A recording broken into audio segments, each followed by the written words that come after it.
அடுத்து வருவது பிரச்சார பீரங்கிகள்.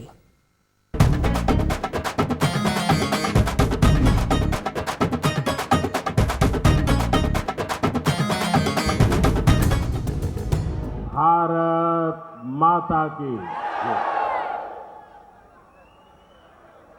ஏன அன்பார்ந்த தமிழ் சகோதர சகோதரிகளே வணக்கம்.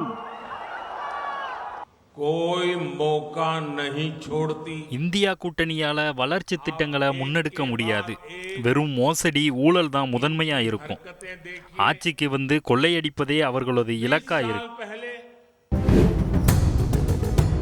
அடுத்த 25 ஆண்டுகளுக்கான கனவோடு நம்முடைய பாரத பிரதமர் நரேந்திர மோடி அவர் வந்திருக்கின்றார்.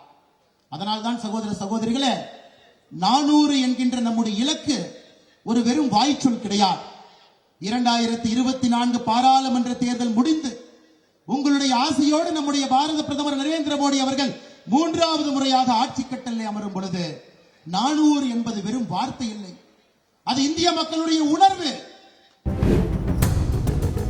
பிரதமர் தண்ணீருக்கு அடியில் சென்று தவம் இருந்தாலும் சரி, தரையின் மீது சென்று பயணம் மேற்கொண்டாலும் சரி, அல்லது வான்மார்க்கமாக சென்று பயணம் மேற்கொண்டாலும் சரி, நடந்து வந்தாலும் சரி, ஓடி வந்தாலும் சரி, உருண்டு வந்தாலும் சரி, தமிழகத்து மக்கள் பாரதிய ஜனதாவிற்கு இந்த நாடாளுமன்ற தேர்தலிலே பாண்டிச்சேரி உட்பட 40 தொகுதிகளிலும் எந்த விதமான அங்கீகாரமும் வழங்க மாட்டார்கள். மாண்புமிகு தமிழக முதலமைச்சர் அவர்கள் தலைமையிலே அமைந்திருக்கின்ற இந்தியா கூட்டணி வலிவோடும் தெளிவோடும் பொலிவோடும் இருக்கின்றது. 2014க்கு முன்னாடி மீனவர்களுடைய துப்பாக்கி சூடு என்பது நடைமுறையாக இருந்தது. 2014க்கு பிறகு நம்முடைய பிரதமர் அவர்கள் பிரதமராக ஆன பிறகு ஒரு மீனவர்கள் மீது கூட துப்பாக்கி சூடு நடந்தது கிடையாது. 2019 மீனவர்களுக்காக தனியாக ஒரு அமைச்சகத்தை ஏற்படுத்தி மீனவர்களுடைய நலனுக்காக 38,500 கோடி ரூபாய் மீனவர்களுடைய நலனுக்காக நம்முடைய பிரதமர் அவர்கள் ஒதுக்கி இருக்கிறார். இப்ப இறக்கிட்ட 100 ரூபாய் கேஸ் விலைக்கு, 2 ரூபாய் பெட்ரோல் விலைக்கு, இதை ஏத்த மாட்டேன் இனிமேல் உத்தரவாதம் கொடுக்க சொல்லுங்க பாப்போம். தேர்தல் முடிஞ்ச உடனே ஏத்திடுவாங்க. ஏற்கனவே மாநில தேர்தல்கள், கர்நாடகா தேர்தல், 5 மாநில தேர்தல் இறக்குனாங்க, அப்புறம் ஏத்திட்டாங்க. ஒரு தேர்தலையும் செய்யறாங்க. இது அதே தொடர் நடவடிக்கை தான். அவருடைய பயணம் நீண்ட நெடிய ஒரு பயணம்.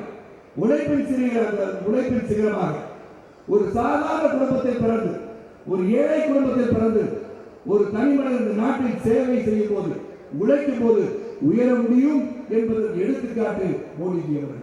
இந்தியாவின் பெருமை, இந்தியா ஒரு வல்லரசு நாடாக உருவாகி ஒற்றுமையாக இருந்து இந்த நாடு வளம் பெற்ற நாடு என்ற பெயரை நாம் பெற வேண்டும் என்றால் மோடிஜி அவர்கள் 3வது முறை பாரத தேசத்தின் பிரதமராக வேண்டும். செய்திகளை உடனுக்குடன் தெரிந்து கொள்ள உடனே சப்ஸ்கிரைப் பண்ணுங்க.